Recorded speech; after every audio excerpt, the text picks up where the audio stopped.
Hello all NEET aspirants. तो 23 जून को कुछ बच्चों का नीट का री एग्जाम हुआ था। तो उसी पेपर में आज हम फिजिक्स सब्जेक्ट के जो डिटेल सॉल्यूशन आज हम कवर करने वाले हैं। ठीक है बेटा, तो चलते हैं बेटा फर्स्ट क्वेश्चन पे। देखिए फर्स्ट क्वेश्चन ये है, ठीक है। The magnetic potential energy when a magnet bar of magnetic moment m is placed perpendicular to the magnetic field b। ठीक है, तो सिंपल यहाँ पर सिंपल पहले पूछा आपसे बेटा मैग्नेटिक पोटेंशियल एनर्जी के बारे में, और हम जानते हैं पोटेंशियल एनर्जी का फॉर्मूला क्या होता है। मैग्नेटिक पोटेंशियल एनर्जी का फॉर्मूला होता है बेटा u equal to minus m dot B. ठीक है, या फिर हम इसको ऐसे लिख सकते हैं equal to minus m B cos theta. ठीक है, यहाँ पर बेटा दोनों के बीच में m मैग्नेटिक मोमेंट और मैग्नेटिक फील्ड दोनों एक दूसरे से परपेंडिकुलर डायरेक्शन में है। मतलब यहाँ पर थीटा कितना है बेटा 90 डिग्री। अगर थीटा 90 डिग्री है तो हम लिख सकते हैं बेटा u इक्वल टू हो जाएगा बेटा माइनस एम बी कोस 90, और कोस 90 होता है 0। इसका मतलब यहाँ पर मैग्नेटिक पोटेंशियल एनर्जी जो है बेटा 0 हो जाएगी। इसका मतलब ऑप्शन नंबर 2 आपका सही हो जाएगा। ओके, चले नेक्स्ट क्वेश्चन देखें। नेक्स्ट क्वेश्चन आपका, a bob is whirled in a horizontal circle by means of a string at an initial speed of 10 rpm. If the tension in the string is 4 गुना कर दिया आपकी quarter पर while keeping the radius constant, then new speed क्या होगी। ठीक है, तो हमें पता है अगर हम स्ट्रिंग से अगर आपको किसी बोब को हॉरिजॉन्टल सर्किल में वर्ल्ड कराते हैं तो जो टेंशन फोर्स होता है वो आपका होता है बेटा m ओमेगा स्क्वायर r के इक्वल। ठीक है, चलो तो यहाँ पर अगर पहले केस में देखें, जब आपका इनिशियल स्पीड जब 10 आरपीएम है तब टेंशन जैसे मान लो t है। ठीक है, तो इनिशियल में क्या दिया हुआ है, इनिशियल कंडीशन देखें बेटा, इनिशियली टेंशन t है जब आपका m स्पीड कितनी है 10 आरपीएम है। ठीक है, तो हमने लिख दिया बेटा 10 का स्क्वायर और रेडियस r। अब क्या करा, टेंशन को अब क्वाड्रपल्ड, इसका मतलब 4 गुना कर दिया। ठीक है, 4 गुना कर दिया मतलब 4t हो गया। देन m, ठीक है, हमें क्या बताना है बेटा न्यू स्पीड, नई स्पीड क्या होगी। मास सेम है, नई स्पीड को हम ओमेगा मान लेते हैं, r रेडियस सेम है, हमें ओमेगा निकालना है। तो हम बड़े आराम से इन दो क्वेश्चन से ओमेगा निकाल लेते हैं। इक्वेशन अपने पास है। ठीक है, चले देखें, तो इन दो इक्वेशन से अगर हम देखें डिवाइड कर दो बेटा। अगर हम डिवाइड कर देंगे तो हो जाएगा अपने पास 4t upon T equal to m r से एम आर कट जाएगा, ये हो जाएगा अपने पास ओमेगा स्क्वायर अपॉन 100 का स्क्वायर। ठीक है, और हम यहाँ से ओमेगा निकाल लेंगे तो ये हो गया अपने पास ओमेगा स्क्वायर इक्वल टू 400, और ओमेगा आ गया अपने पास बेटा 20 आरपीएम, 20 आरपीएम। ठीक है, इसका मतलब ऑप्शन नंबर फर्स्ट जो है आपका वो बिल्कुल सही हो जाएगा। ओके, चलिए बेटा नेक्स्ट देखिए, नेक्स्ट क्वेश्चन ये रहा। ठीक है, इसमें दिया आपको metal cube of side 5 centimetre is charge with 6 microcoulomb the surface charge density of the cube. ठीक है, अब ध्यान से देखेंगे बेटा क्यूब है तो क्यूब का जो एरिया होता है, क्यूब के लिए अगर हम बेटा एरिया लिखे तो वो होता है अपने पास 6 times of A square, A is the side. ठीक है, हमें निकालना है सरफेस चार्ज डेंसिटी। तो क्या होती है बेटा सरफेस चार्ज डेंसिटी, हमें पता है चार्ज पर यूनिट एरिया, यही होता है surface charge density, charge per unit area. ठीक है, चलो तो अगर हम चार्ज कितना है, चार्ज 6 माइक्रोकूलम दिया हुआ है तो रखे बेटा वैल्यू 6 इंटू 10 की पावर माइनस 6, माइक्रो को अपन कूलम में कन्वर्ट कर लिया। एरिया की बात करें तो एरिया 6 ए स्क्वायर, 6 ए, साइड कितनी दी हुई बेटा 5 सेंटीमीटर, तो इसको मीटर में कन्वर्ट कर लेंगे, ये हो जाएगा 5 इंटू 10 की पावर माइनस 2 का स्क्वायर।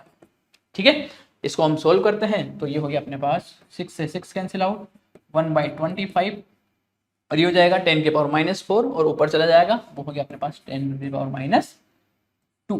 ठीक है, ये हो गया। अब हम इसको सोल्व करते हैं। अगर हम यहाँ पर 100 से मल्टीप्लाई और डिवाइड कर देते हैं तो ये हो जाएगा अपने पास 0.4, ठीक है, इंटू 10 के पावर माइनस 3, तो ये हो गया अपने पास फाइनली 0.4 10 की power minus 3 coulomb metre square. इसकी ये मीटर अपॉन स्क्वायर आएगा, ऊपर हम ले जाएंगे तो ये यूनिट हम लिख सकते हैं। ठीक है, इसका मतलब ऑप्शन नंबर 4 जो है वो आपका बिल्कुल सही हो जाएगा। ओके, चले नेक्स्ट क्वेश्चन ये रहा, इनकरेक्ट रिलेशन बताना। ठीक है, इनकरेक्ट रिलेशन किसके लिए, डायमैग्नेटिक मटेरियल के लिए, और जो सिंबल्स है वो जो यूजुअल मीनिंग होता है उसके लिए बोला है वही है, और एप्सिलॉन जो है यहाँ पर ये आपका एक, इसने बोला है कि एक स्मॉल पॉजिटिव नंबर है। ठीक है, पहले अगर हम बात करें बेटा डायमैग्नेटिक मटेरियल की, तो जो डायमैग्नेटिक मटेरियल होते हैं, ठीक है, उनके लिए जो है डाईमैग्नेटिक मटेरियल की अगर हम बात करें तो इनके लिए अगर हम बात करें बेटा मैग्नेटिक ससेप्टिबिलिटी, जिसको कि हम काई बोलते हैं, ये होता है बेटा नेगेटिव। नेगेटिव का मतलब इसकी वैल्यू होती है लेस देन 0, ठीक है, और ये होएगा अपने पास -1, इस रेंज में ये लाई करता है, ठीक है, ये हमें पता होता है, ठीक है। हमें यहाँ पर म्यू आर का मतलब रिलेटिव परमिबिलिटी, तो क्या हमें इनके बीच में रिलेशन पता है? बिल्कुल हमें इनके बीच में रिलेशन पता है, तो हम क्या लिख देंगे, देखिए बेटा म्यू आर वो होता है अपने पास 1 प्लस काई, ये रिलेशन होता है रिलेटिव परमिबिलिटी और मैग्नेटिक ससेप्टिबिलिटी के बीच में। अगर हमें ये रिलेशन पता है तो म्यू आर, देखिए बेटा म्यू आर कितना हो जाएगा, देखो म्यू आर हो जाएगा अपने पास, अगर इसकी काई जब 0 है तो म्यू हो जाएगा, म्यू आर हो जाएगा 1, और जब -1 है तो ये हो जाएगा 0, इसका मतलब 0 से 1 के बीच में म्यू आर लाई करेगा। सिंपल, तो हम लिख सकते हैं बेटा जब काई 0 है तब ये हो जाएगा 1, और जब काई -1 है तो ये हो जाएगा 0, ठीक है, ये रिलेशन आ गया अपने पास, ठीक है। और अगर हम ध्यान से देखें, म्यू होता है बेटा म्यू नॉट और म्यू आर, ठीक है, mu for that medium, mu naught होता है permeability of free space, mu r आपका रिलेटिव परमिबिलिटी, ठीक है। तो म्यू हम इस मीडियम के लिए लिख सकते हैं म्यू नॉट, और म्यू आर होता है अपने पास 1 प्लस काई, ठीक है। इसको आगे हम ऐसे लिख सकते हैं mu not plus mu naught into काई, ठीक है। तो यहां से हम क्या निकाल सकते हैं, काई की वैल्यू नेगेटिव में है, नेगेटिव में तो मतलब म्यू नॉट में से कुछ कम हो रहा है, इसका मतलब हम कह सकते हैं कि म्यू और म्यू नॉट में से क्या रिलेशन होगा, कि देखेंगे हम ध्यान से, इसमें से कुछ माइनस हो रहा है, मतलब ये वाली वैल्यू बड़ी होगी, ठीक है, म्यू नॉट बड़ा होगा। तो यहाँ पर हमसे क्या कौन सा रिलेशन, इनकरेक्ट रिलेशन पूछा है, तो हम यहाँ पर देख सकते हैं बेटा फर्स्ट आपका करेक्ट हो जाएगा, सेकंड भी आपका करेक्ट, थर्ड काई की वैल्यू ये भी सही, तो बेटा ऑप्शन नंबर 4 जो है ये आपका इनकरेक्ट ऑप्शन हो जाएगा, ठीक है, क्योंकि म्यू आर हम ध्यान से देखेंगे कि 1 से ज्यादा नहीं हो पाता है, ठीक है, मतलब ऑप्शन नंबर 4 ये आपका सही हो जाएगा इसके लिए, ठीक है, यही इनकरेक्ट ऑप्शन है। ओके, चले नेक्स्ट क्वेश्चन देखें। नेक्स्ट में आपको दिया हुआ बेटा ideal fluid is flowing in a non uniform cross sectional tube X Y, ठीक है, जैसा आपको डायग्राम में दिया हुआ है एक्स से वाई एंड की तरफ, ठीक है।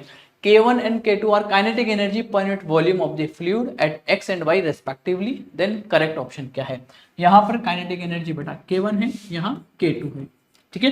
तो काइनेटिक एनर्जी हमें बतानी है, kinetic energy per unit volume, अगर हम बात करें काइनेटिक एनर्जी होता है अपने पास हाफ mv², यही अगर हम बात करें बेटा काइनेटिक एनर्जी पर यूनिट, यहाँ पर किसके लिए पूछा है इसने, वॉल्यूम के लिए, तो वॉल्यूम अगर हम करें तो वॉल्यूम से डिवाइड कर देंगे तो क्या मिलेगा, देखें हाफ m कैपिटल V², ये वेलोसिटी है, ठीक है, और ये मास अपॉन वॉल्यूम ये बन गया अपने पास डेंसिटी, तो ये हो गया अपने पास हाफ रो V², ये हो गया अपने पास काइनेटिक हेड जिसको हम बोलते हैं, ठीक है। अब इसने इसको लिखा हुआ है K1 और K2 के नाम से, ठीक है। तो अगर हम बात करें ये हो गया अपने पास kinetic energy per unit volume, ठीक है, kinetic energy per unit volume, ठीक है। अब आइडियल फ्लूइड है, इसका मतलब रो तो क्या होगा, सेम होगा, डेंसिटी सेम होगी। अब हम जानते हैं वेलोसिटी पे डिपेंड कर रहा है, तो जहां पर हम कॉन्टिन्यूटी इक्वेशन से हम देख सकते हैं, कॉन्टिन्यूटी इक्वेशन से, ठीक है, वो होता है अपने पास A1 V1 = A2 V2, ठीक है। इसका मतलब हम देख सकते हैं, अगर इस वाले सेक्शन पे बात करें जिसको हम नाम दे देते हैं फर्स्ट सेक्शन, इसको नाम दे देते हैं सेकंड सेक्शन, ठीक है। चलो यहाँ पर वेलोसिटीज का कंपैरिजन करें, लेट्स से यहाँ पर वेलोसिटी v1 है, यहाँ वेलोसिटी v2 है, ठीक है। आपको दिख रहा है कि सेकंड सेक्शन पे एरिया क्या है, ज्यादा, ठीक है। इसका मतलब हम क्या लिख सकते हैं, A2/A1 की वैल्यू यहाँ से आ जाएगी V1/V2, ठीक है।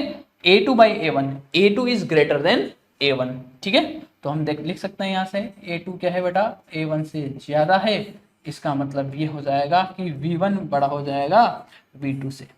इसका मतलब kinetic energy per unit volume velocity पे डिपेंड कर रहा है। इसका मतलब अगर K1 के लिए अगर हम यहाँ पर लिखेंगे तो K1 की जो वैल्यू होगी वो हो जाएगी बेटा हाफ रो V1², और इसी तरह से K2 होगा हाफ रो V2²। अगर हम कंपेयर करें कि V1 अगर V2 से बड़ा है तो K1 भी K2 से बड़ा होगा, क्योंकि K डायरेक्ट वेलोसिटी के स्क्वायर के प्रोपोर्शनल है। इसका मतलब ऑप्शन नंबर 3 जो है बेटा वो सही हो जाएगा, ठीक है। चलें नेक्स्ट क्वेश्चन पे। नेक्स्ट बेटा, escape velocity for the earth is v. A planet having 9 times that of mass अर्थ से 9 गुना है और radius 16 times that of the earth, क्या उसकी एस्केप वेलोसिटी होगी? हम फॉर्मूला पता है, एस्केप वेलोसिटी होता है अपने पास √2gm/r, ठीक है। अब यहां पर दिया हुआ है अर्थ की सरफेस पर एस्केप वेलोसिटी है v, इसका मतलब ये हो गया अर्थ पर ये वैल्यू अपन को दे रखी है 2gm/r, ठीक है। अब हमें बताना है किसी दूसरे प्लेनेट पर जिसका मास 9 गुना है, रेडियस 16 टाइम्स है, वहां पर एस्केप वेलोसिटी क्या होगी। लेट से वहां पर एस्केप वेलोसिटी हम v1 मान लेते हैं। तो हम अगर इसको कंपेयर करें, g तो ग्रेविटेशनल कांस्टेंट है, ये लिखा अपन ने, मास कितना 9 टाइम्स हो गया और रेडियस 16 टाइम्स हो गई, ठीक है। तो अगर हम इसको सोल्व करेंगे तो ये हो जाएगा 3/4 √2gm/r और इसकी वैल्यू कितनी दी हुई है बेटा v, तो 3/4v, ये ऑप्शन हो जाएगा अपने पास। दैट मीन्स ऑप्शन नंबर 3 जो है वो बिल्कुल करेक्ट हो जाएगा। ओके, चले नेक्स्ट क्वेश्चन पे।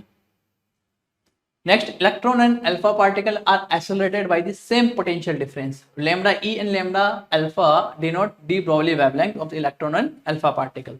तो हमें रिलेशन बताना है, ठीक है। क्या हमें पता है कि डी ब्रोगली वेवलेंथ जो होता है वो होता है h/p मोमेंटम, और मोमेंटम और काइनेटिक एनर्जी में रिलेशन हमें पता है, वो होता है अपने पास h/√2m काइनेटिक एनर्जी, ठीक है। काइनेटिक एनर्जी अगर यहाँ पर पोटेंशियल डिफरेंस दे रखा है तो हम काइनेटिक एनर्जी को क्या पुट कर सकते हैं, h/√2m काइनेटिक एनर्जी को हम q इंटू v लिख सकते हैं, वोल्टेज, ठीक है। चलो अब यहाँ पर हम 1 बाय 1 कंपेयर करें। पहले अपने पास एक इलेक्ट्रॉन है और फिर अल्फा पार्टिकल है, ठीक है ना। तो पहले अगर हम लिखे इलेक्ट्रॉन के लिए लेम्डा ई के लिए, देखिए बेटा लेम्डा ई, तो ये हो जाएगा h/√2, देखो इलेक्ट्रॉन का मास m ले लेते हैं, उस पर चार्ज e और उस दोनों का वोल्टेज सेम है, तो वोल्टेज अपन ने पोटेंशियल डिफरेंस v लिखा, ठीक है। चलो अब लिख लेते हैं लेम्डा 4 दूसरा अल्फा पार्टिकल। अल्फा पार्टिकल के लिए अगर हम बात करें बेटा 2he4 होता है, ठीक है, ये होता है अपने पास अल्फा पार्टिकल। अगर हम बात करें इस पर चार्ज तो होता है 2e और मास होता है इसका 4 टाइम्स ऑफ इलेक्ट्रॉन, ठीक है। चलो तो यहाँ पर अगर देखें अल्फा पार्टिकल के लिए तो h/√2 अल्फा पार्टिकल का मास हो गया बेटा 4m, चार्ज हो गया 2e और वोल्टेज तो अभी भी सेम है। हमें कंपेयर करना है सिंपल, ठीक है। तो अगर हम यहाँ पर देखें तो क्या बना यहाँ पर ये हो जाएगा √8 को हम लिख सकते हैं 2√2 और बाकी सेम बाहर ऐसा का ऐसा ही हम इसको रख देते हैं। h/ ये वाला फैक्टर लेम्डा ई के इक्वल, इसका मतलब यहाँ से हम कह सकते हैं ये फैक्टर कम हो गया, इसका मतलब लेम्डा ई ज्यादा होगा, इसका मतलब हम लिख सकते हैं lambda E will be more than lambda alpha. Electron के लिए जो डी ब्रोगली वेवलेंथ है वो ज्यादा है कंपेयर टू अल्फा पार्टिकल, मतलब ऑप्शन नंबर फर्स्ट जो है वो आपका बिल्कुल सही हो जाएगा। ओके, चले आगे चले। नेक्स्ट है बेटा, object moving along a horizontal x direction with kinetic energy 10 joule is displaced through x दिया हुआ है आपको 3 i cap by the force F equal -2 i cap plus 3 j cap Newton. Kinetic energy of the object at the end of the displacement x क्या होगा, ठीक है। अब simple यहाँ पर देखो फोर्स भी है, डिस्प्लेसमेंट भी है, काइनेटिक एनर्जी है, तो हम वर्क एनर्जी थ्योरम अप्लाई कर सकते हैं। अप्लाई करेंगे बेटा वर्क एनर्जी थ्योरम, ठीक है।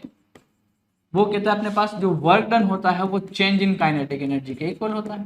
क्या हमारे पास फोर्स भी पता है, डिस्प्लेसमेंट पता है और दोनों प्लस x डायरेक्शन में मूव कर रहे हैं, तो हम निकाल सकते हैं यहाँ पर फोर्स इनटू डिस्प्लेसमेंट हो जाएगा work done, change in kinetic energy, final kinetic energy हमें निकालना है और इनिशियल काइनेटिक एनर्जी आपको दिया हुआ है बेटा 10 जूल, ठीक है।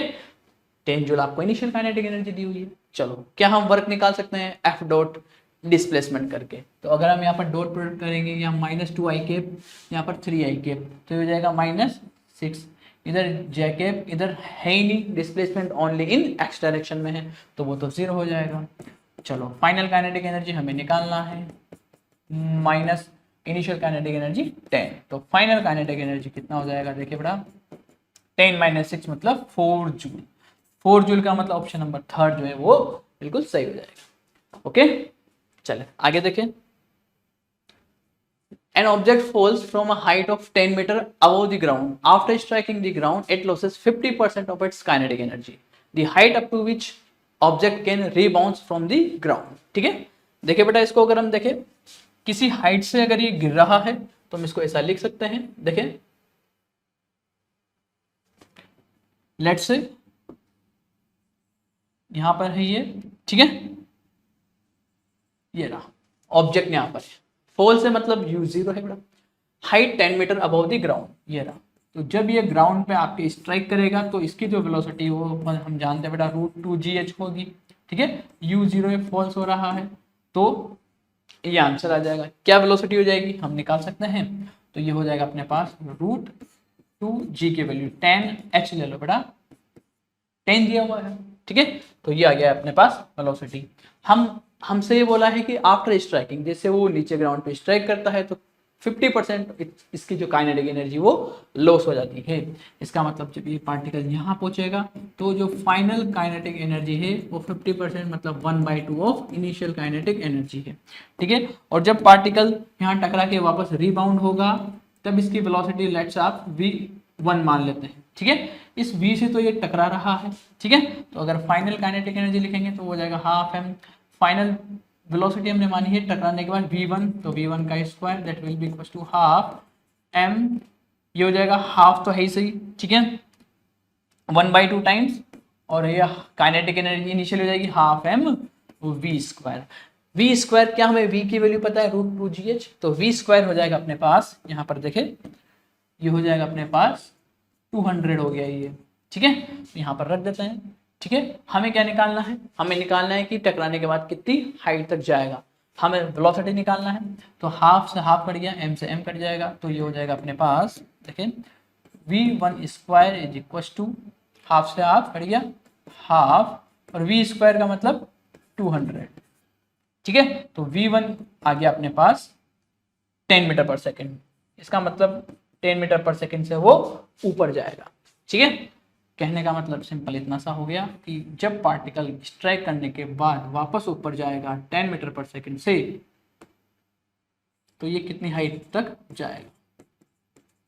ठीक है, तो फाइनल वेलोसिटी यहाँ पर 0 हो जाएगा। तो सिंपल अगर हम थर्ड इक्वेशन लगा देंगे तो ये हो जाएगा v square equal to u square plus 2 acceleration बटा g हो जाएगा। 2g और h हमें निकालना है, तो वेलोसिटी हो गया g, u हो गया 10 का स्क्वायर 100 प्लस 2g माइनस 10 और h, तो इसको हम सोल्व कर लेते हैं। तो ये हो गया अपने पास 100/20 दैट मीन्स 5 मीटर। इसका मतलब ग्राउंड से स्ट्राइक करने के बाद जो है 5 मीटर ऊपर तक वो जाएगा। ठीक है, मतलब ऑप्शन नंबर 4 आपका सही हो जाएगा। ठीक है, चले आगे। नेक्स्ट आपका इस सर्किट में आपको इंडक्टेंस दिया हुआ है L, एक एसी सोर्स दिया हुआ है, current flowing in the circuit I equal to I naught sine omega t दिया हुआ है, तो वोल्टेज ड्रॉप अक्रॉस L, और हमें ये पता है कि जो पोटेंशियल डिफरेंस होता है इंडक्टर के अक्रॉस वो होता है L di/dt, L di/dt। ठीक है, हमें ये निकालना है वोल्टेज ड्रॉप अक्रॉस इंडक्टर, तो ये हो जाएगा अपने पास L। अगर हम देखें di/dt, I की वैल्यू कितनी दी हुई है, I दिया I naught sine omega T, तो हम इसको रख देते हैं। तो ये हो गया अपने पास I नॉट कांस्टेंट है, बाहर आ गया, साइन का डिफरेंशिएशन होता है बटा कोस ओमेगा टी, और ये हो जाएगा ओमेगा। ठीक है, तो फाइनली जो वोल्टेज अक्रॉस इंडक्टर है वो हो गया अपने पास L omega I not cos omega T. ठीक है, तो कौन सा option, option number 4, option number 4 आपका सही हो जाएगा। ठीक है, चले आगे। नेक्स्ट है बेटा, a 12 picofarad capacitor is connected to a 50 volt battery. Electrostatic energy stored in the capacitor in nanojoule. Capacitor के अक्रॉस जो एनर्जी है वो होती है बेटा half C V square, half capacitor का कैपेसिटेंस दिया हुआ है बेटा 12 पिकोफैरड मतलब 10 की पावर -12। वोल्टेज आपको कितना दिया हुआ है 50, तो 50 का क्या कर देंगे स्क्वायर, सिंपल, इसको करते हैं सोल्व, ये हो जाएगा 6 इंटू 10 की पावर, पिको का मतलब 12 बेटा -12, ये हो जाएगा 25 इंटू 10 की पावर, तो ये हो जाएगा 150 इंटू 10 की पावर -10। हमको नैनो जूल में आंसर चाहिए, तो ये हो जाएगा -9 जूल, इसका मतलब 15 नैनो जूल हो जाएगा, तो एनर्जी आ जाएगी बेटा 15। तो ऑप्शन नंबर फर्स्ट आपका सही हो जाएगा। ओके, चले नेक्स्ट क्वेश्चन पे देखें। A uniform wire of diameter d carries a current of 100 milliampere when the mean drift velocity of electron in the wire is v. For a wire of diameter d by 2 of the same material to carry a current of 200 milliampere, the mean drift velocity of electron in the wire is, वो क्या होगा? हमें एक relation पता है बेटा, I equal to होता है NEA/VD, ठीक है, और एरिया आपको डायमीटर दे रखा है तो एरिया को हम पुट कर देंगे। देखें I इक्वल टू हो जाएगा NE, एरिया हो जाएगा पाई d स्क्वायर बाय 4 और ड्रिफ्ट वेलोसिटी VD हो गया। ठीक है, यहाँ पर क्या क्या कांस्टेंट है, n कांस्टेंट है, e कांस्टेंट है, डायमीटर और ड्रिफ्ट वेलोसिटी और करंट इसमें ये चेंज कर रहा है। तो सिंपल हम देखें, जो I जो है कुछ समथिंग कांस्टेंट में चला गया, किस किस पे डिपेंड कर रहा है, n कांस्टेंट, e कांस्टेंट, पाई कांस्टेंट, 4 कांस्टेंट, ये हो गया d स्क्वायर और VD मतलब ड्रिफ्ट वेलोसिटी, इस पर डिपेंड कर रहा है। ठीक है, चलो तो हम यहाँ पर सिंपल पहले केस में क्या दिया हुआ है और दूसरे केस से कंपेयर कर लेंगे और आंसर निकाल लेंगे। पहले आपकी करंट है बेटा 100 मिली एम्पियर, ठीक है, मिली एम्पियर यूनिट का ध्यान रखें तो मिली एम्पियर ही रखें, इज इक्वल टू के डायमीटर d स्क्वायर, ठीक है, और पहले स्पीड कितनी है, ड्रिफ्ट स्पीड आपकी v है, v लिख दो। सेकंड केस में करंट 200 मिली एम्पियर है, ठीक है, के कांस्टेंट, डायमीटर बेटा d बाई 2 मतलब d स्क्वायर अपॉन 4 हो जाएगा। नई mean drift velocity of electron उसको हम v1 मान लेते हैं, ठीक है, v1 निकालना है तो v1 को यहाँ से सिंपल हम निकालेंगे तो ये हो जाएगा बेटा 800, ठीक है, v1 की वैल्यू हो जाएगी सिंपल अपने पास, ये हो जाएगा बेटा 800 इक्वल टू, देखिए क्या बन गया v1, तो ये हो जाएगा 800 और अपॉन के डी स्क्वायर, ठीक है, के डी स्क्वायर की वैल्यू होगी अपने पास 100 बाई v, तो ये हो गया अपने पास simple v1 equal to 8v, मतलब 8 गुना उसकी वेलोसिटी हो जाएगी, मतलब ऑप्शन नंबर 2 जो है वो बिल्कुल सही हो जाएगा। ओके, चले नेक्स्ट पे देखें। नेक्स्ट इसमें दिया हुआ है, नेक्स्ट सवाल है अपने को, in an electric circuit voltage is measured as v equal 200 plus minus 4 volt and current is measured at I equal 20 plus minus 0.2 ampere, value of resistance क्या होगा। ठीक है, अब हमें सिंपल से ये रिलेशन पता होता है, ठीक है, रेजिस्टेंस के बारे में बात कर रहा है तो V equal to I R होता है, ठीक है, और I इक्वल टू होता है V अपॉन आई, ठीक है। पहले तो हम एब्सोल्यूट वैल्यू निकाल लेते हैं, चेंजेस नहीं दे रखे, तो पहले देखें अगर R जब आपका वोल्टेज 200 है और करंट 20, तो ये हो गया R अपने पास 100 ओम, ठीक है। अब चेंज वाला इक्वेशन हम लगा देते हैं, तो हमें पता है चेंज के लिए जो हम इक्वेशन लिखते हैं वो ये होती है बड़ा del R upon R equal to plus minus, दोनों पे डिपेंड कर रहा है, V पे भी और I पे भी, ठीक है। तो हम सिंपल ऐसे लिख सकते हैं इसको, del V upon V plus del I upon I, ठीक है। चलो अब इसको सॉल्व करते हैं, तो डेल्टा R हमें निकालना है, ठीक है। R की एब्सोल्यूट वैल्यू तो 10 आ गई, 10 सब में दी हुई है, सब ऑप्शन में दी हुई है, प्लस माइनस कितना वेरिएशन है वो हम निकाल लेते हैं, डेल्टा R प्लस माइनस ये अपॉन R, डेल V का मतलब 200 प्लस माइनस 4, तो 4 है आपका डेल V होता है, V आपका 200 हो गया, ठीक है, प्लस डेल I आपका 0.2 दिया हुआ है बेटा, I आपका 20, तो 20 लिख देंगे, ठीक है। इसको हम सोल्व करते हैं तो ये हो जाएगा अपने पास del R upon R equal to plus minus 4 और 2 6 अपॉन 200 दैट मीन्स 3 अपॉन 100, और R की वैल्यू बेटा 10, तो डेल्टा R हो जाएगा प्लस माइनस R की वैल्यू 10 तो 0.3, ठीक है। तो फाइनली हमें बताना है वैल्यू ऑफ रेजिस्टेंस क्या होगी, तो बड़ा वैल्यू ऑफ जो रेजिस्टेंस है वो आ जाएगी अपने पास 10 और कितना प्लस माइनस अपने पास 0.3 ओम आ रहा है, ये आपके पास ऑप्शन हो जाएगा, मतलब ऑप्शन नंबर सेकंड सही हो जाएगा बेटा, ठीक है ना, option number second will be correct option, ठीक है। चलिए नेक्स्ट क्वेश्चन, इसमें देखिए step up transformer is connected to an AC main supply of 220 volt to operate at 11,000 volt 88 watt current in the secondary circuit ignoring the power loss in the transformation। तो हम जानते हैं बेटा secondary circuit की बात कर रहा है, ये रहा, तो सेकेंडरी सर्किट में पावर होता है V इंटू आई। क्या हमें एक पावर दे रखी है 88 वोल्ट, तो 88 हमने लिखा। वोल्टेज दिया हुआ है बड़ा 11,000, तो ये हो गया 11,000। और करंट हमें निकालना है, तो यहाँ से हम निकाल लेंगे, तो ये हो जाएगा बेटा 88 अपॉन 11,000, तो ये हो जाएगा अपने पास 8 इंटू 10⁻³ एम्पियर। इसका मतलब 8 मिली एम्पियर हो जाएगा। 8 मिली एम्पियर मतलब ऑप्शन नंबर फर्स्ट आपका सही हो जाएगा। ओके, चले नेक्स्ट देखें।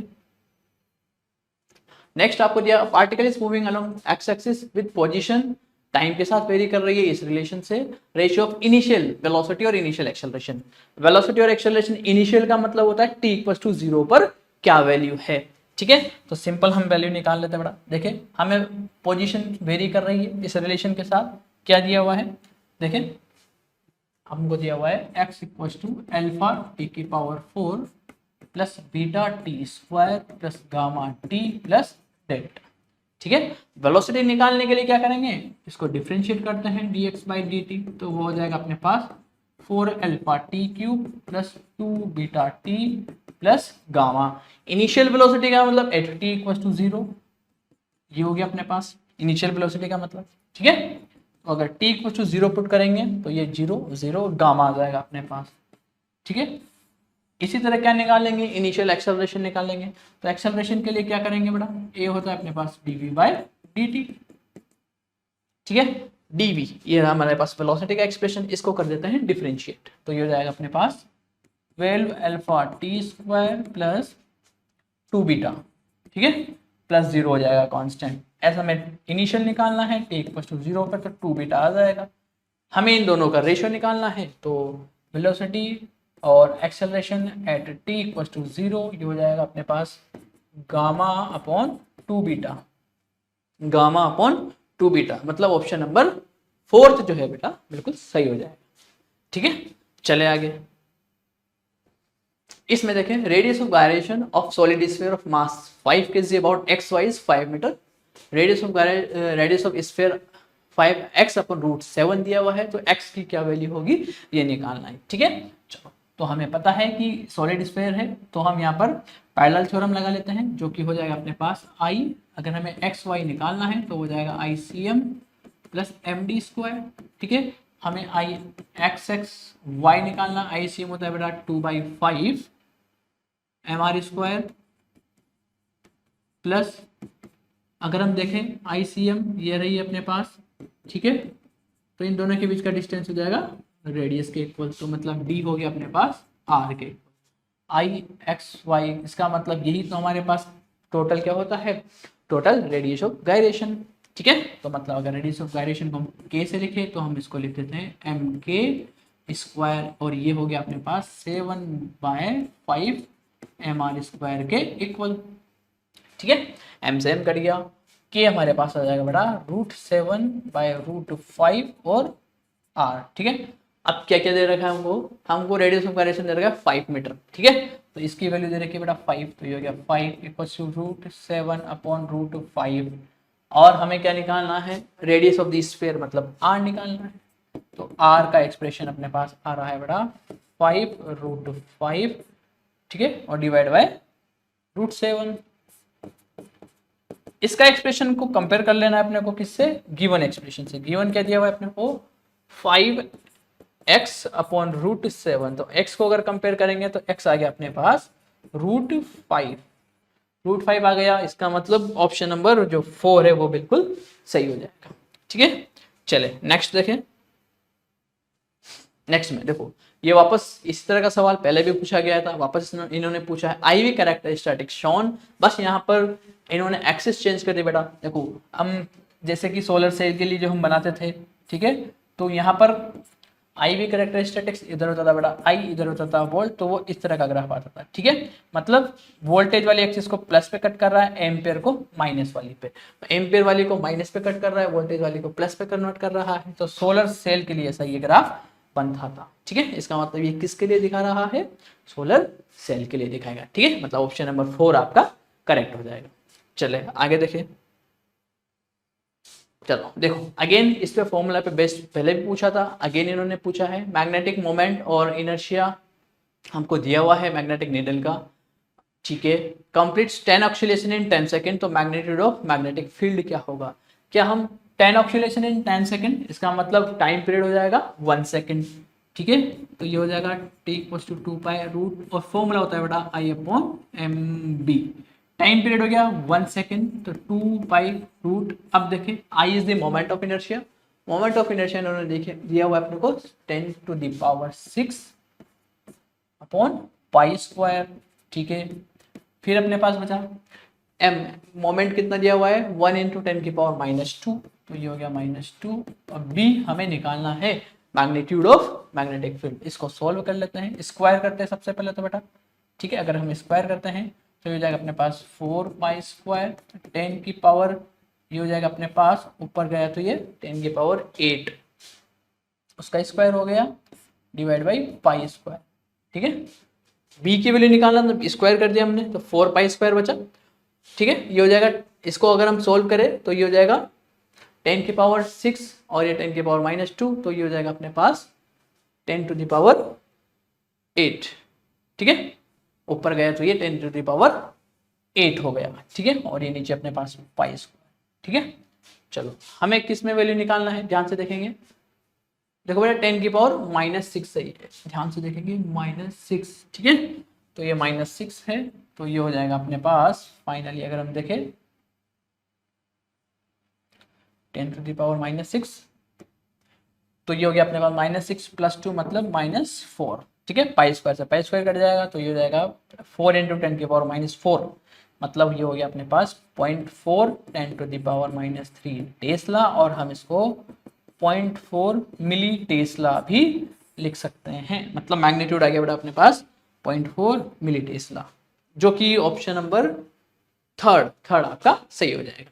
ठीक है, चलो ये फॉर्मूला बेस्ड सवाल था बेटा। ठीक है, चलिए आगे देखें। चलो, capacitance of a capacitor with charge Q and potential difference P depends on. चलो ऑप्शंस दिए हुए हैं बेटा आपको, तो हम जानते हैं कि कैपेसिटर का जो कैपेसिटेंस होता है वो तो उसकी ज्योमेट्री ऑफ द कैपेसिटर पे डिपेंड करता है। ठीक है, सिंपल। ठीक है भाई, वो तो फिक्स होता है किसी भी कैपेसिटर के लिए। हाँ, Q और V का रेशियो हमारे पास क्या होता है, चेंज होता रहता है, और इसके proportional Q equal to C भी हम लिखते हैं। C बड़ा कांस्टेंट होता है जो कि उसकी ज्योमेट्री पर डिपेंड करता है। ठीक है ना, किसी भी कैपेसिटर की उसकी ज्योमेट्री पर डिपेंड करता है, इसका मतलब ज्योमेट्री ऑफ द कैपेसिटर आपका सही ऑप्शन हो जाए। ठीक है, चले नेक्स्ट देखें। 2 स्टेटमेंट आपको दिए हुए, असर्शन रीजन पे बेस्ड ये क्वेश्चन है।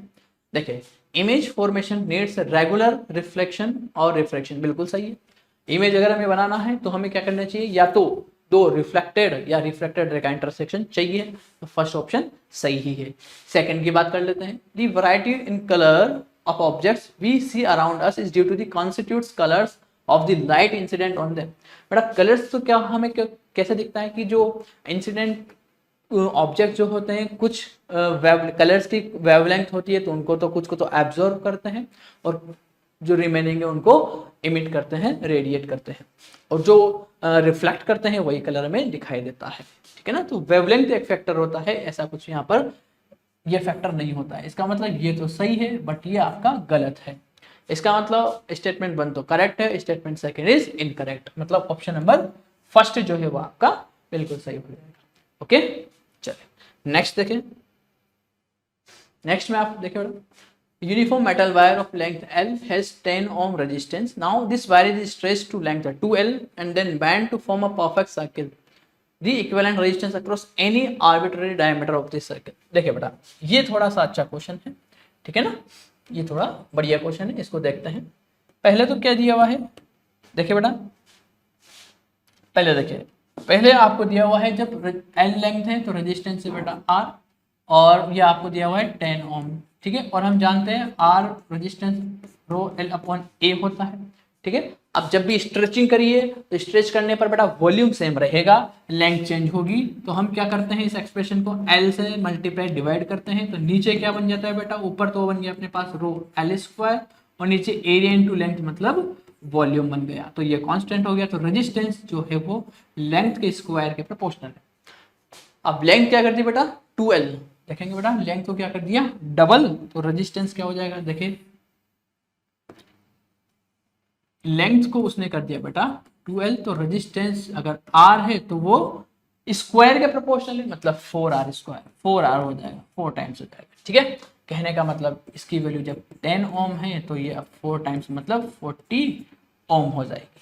क्लियर। अब क्या करा इसने, इसको एक सर्किल के शेप में मोड़ दिया बेटा। ठीक है, कैसे मोड़ा इसने इसको, सर्किल के शेप में। कहने का मतलब ये हो गया, इस तरह इसने इसको मोड़ा बेटा। ठीक है, और उसके बाद क्या करना चाह रहा है ये, किन्हीं भी दो equivalent resistance across any arbitrary diameter. ठीक है, कोई सा भी एक डायमीटर लो, उसके अक्रॉस हमें इक्विवेलेंट निकालना है। ठीक है, लेट से हम ये ले लेते हैं बेटा, ये पॉइंट्स, तो ये हो गया ए और ये हो गया बी। तो बेटा ये हो गया हाफ लेंथ, ये भी हो गया हाफ लेंथ। ठीक है, तो अगर हम देखें यहाँ पर 12 लेंथ था पूरा बेटा, उसका रेजिस्टेंस था 40 ओम। ठीक है, तो देखें ऊपर वाली लेंथ हो जाएगी L, नीचे वाली भी लेंथ। तो अगर हम बात करें 12/2, 12/2।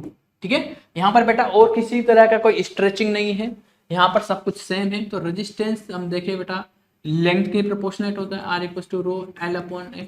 बेटा लेंथ अगर हाफ हो गई तो रेजिस्टेंस भी हाफ हो जाएगा।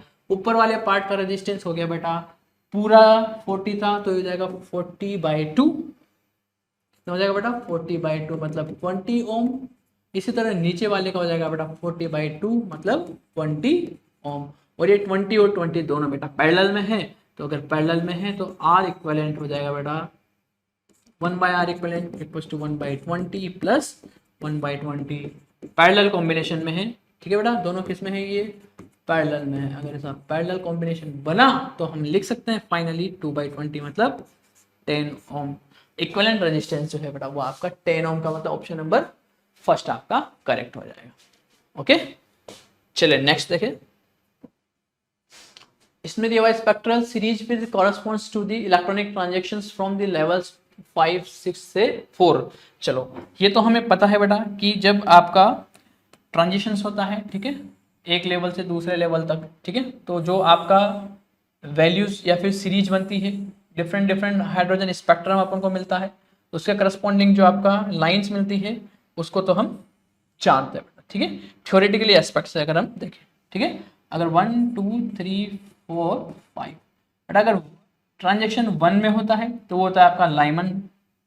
ठीक है, 2 में होता है बेटा तो वो होता है लाइमन बार्मेल।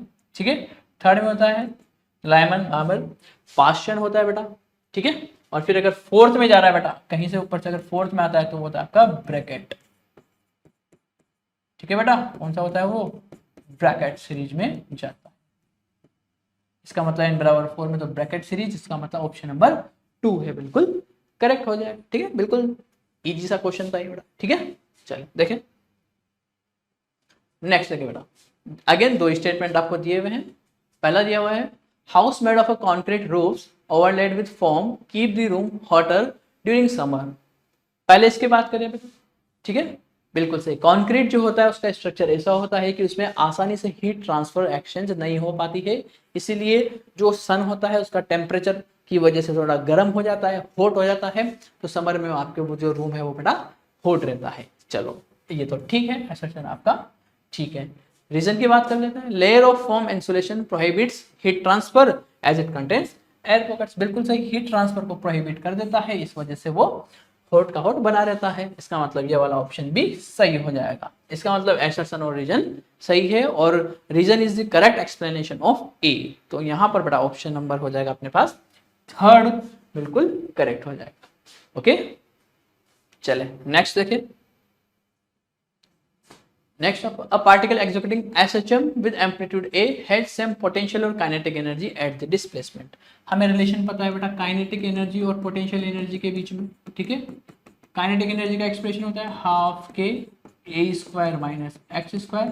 पोटेंशियल एनर्जी होती है बेटा ½ k x²। x वही तो डिस्प्लेसमेंट है, जहां दोनों इक्वल है, तो हम इसको सोल्व कर लेते हैं। तो ये हो जाएगा अपने पास x², तो x की वैल्यू हो जाएगी 2, तो मतलब a/√2 प्लस माइनस a/√2 आ जाएगा। कहने का मतलब a/√2 वैल्यू, मतलब ऑप्शन नंबर 3rd आपका बिल्कुल सही हो जाएगा। ठीक है, नेक्स्ट देखिए बेटा, नेक्स्ट आपको दिया हुआ है 2 slits in the YDAC are 1.5 mm apart. Screen is placed at a distance 1 meter from the slit. Wavelength जो लाइट है वो 610 to the power minus 9 metre है. फ्रिंज सेपरेशन क्या होगा? ये बिल्कुल फॉर्मूला बेस्ड होता है. फ्रिंज सेपरेशन होता है अपने पास d लैम्डा बाय d. ठीक है, fringe separation beta. Capital D आपको कितना दिया हुआ है? डिस्टेंस 1 मीटर है. लैम्डा अपने को दिया हुआ है बेटा 610 to the power minus 9 upon small D. Slit के बीच का गैप 1.5 mm को मीटर में कन्वर्ट कर लेंगे. इसको सोल्व कर लेते हैं बेटा. ये हो गया अपने पास 40 into 10 to the power minus 8, ये हो जाएगा प्लस 3, तो हो जाएगा 10 टू द पावर माइनस 5, और ये हो जाएगा अपने पास 4 into 10 to the power minus 4 metre. तो ये ऑप्शन आ जाएगा बेटा. मतलब ऑप्शन नंबर अपने पास हो गया 4th ऑप्शन बिल्कुल सही हो जाएगा. ओके, चले आगे. नेक्स्ट देखिए, water is use as a coolant in a nuclear reactor because of its. जैसा कि हमें पता है कि वाटर के लिए क्या होता है, इसकी जो है अगर हम ऑप्शन से देखें तो स्पेसिफिक हीट जो कैपेसिटी होती है इसकी ज़्यादा होती है, इसीलिए हम इसको एज अ कूलेंट काम में लेते हैं. ठीक है, तो एक तो थ्योरेटिकल एस्पेक्ट है बेटा, स्पेसिफिक हीट कैपेसिटी क्या होती है? ज़्यादा होती है. ठीक है, मतलब ऑप्शन नंबर जो सेकंड है वो बिल्कुल सही हो जाएगा. ठीक है, चले आगे देखें. Next, pitch of an error free screw gauge is 1 mm, 100 division on the circular scale. Measuring diameter of a thick wire, the pitch scale जो रीड करता है वो 1 mm है, and 0.63 division on the circular scale coincide with the reference line.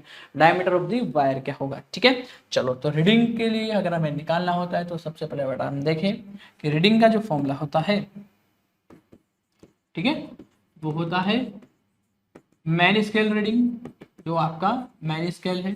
ठीक है, वो फिर बेटा प्लस लीस्ट काउंट, और जो कोइंसाइड वाला हम कह सकते हैं कि सर्कुलर स्केल रीडिंग. ठीक है बेटा, सर्कुलर स्केल रीडिंग. चलिए अब हम यहाँ पर देखें मैन स्केल रीडिंग का मतलब जो उसमें दिया हुआ है कि दी पिच स्केल, यहाँ पर पिच स्केल इसको लिख दिया कितना 1 mm रीड करता है, तो ये हो गया बेटा 1 mm. प्लस लीस्ट काउंट हम निकाल सकते हैं. लीस्ट काउंट होता है बेटा pitch upon number of division on circular scale. ठीक है, तो पिच है बेटा 1 mm और number of division on circular scale आपका 100 डिवीजन है, हो गया 100. 1/100 mm आपका लिस्ट काउंट हो गया. लिस्ट काउंट हो गया बेटा 1/100 mm. और सर्कुलर स्केल रीडिंग कितने से कोइंसाइड कर रहा है? 63 डिवीजन से. अब इसको सॉल्व कर लेते हैं, तो हो जाएगा 1/0.63 mm. ठीक है बड़ा, हमको ऑप्शन सेंटीमीटर मीटर में दिए हुए हैं, तो ये हो जाएगा अपने पास 1.63 mm. इसको सेंटीमीटर में कन्वर्ट करेंगे तो ये हो जाएगा अपने पास 0.163 सेंटीमीटर. ठीक है, मतलब ऑप्शन नंबर 2 जो है वो बिल्कुल करेक्ट हो जाएगा. ओके, चले आगे देखिए बेटा. नेक्स्ट आपको जो है let us consider 2 solenoid A and B made from the same magnetic material of relative permeability mu R equal area of cross section. A की लेंथ 2 B से डबल है. Number of turn per unit length in A is half that of B. Ratio of self inductance of the 2 solenoid.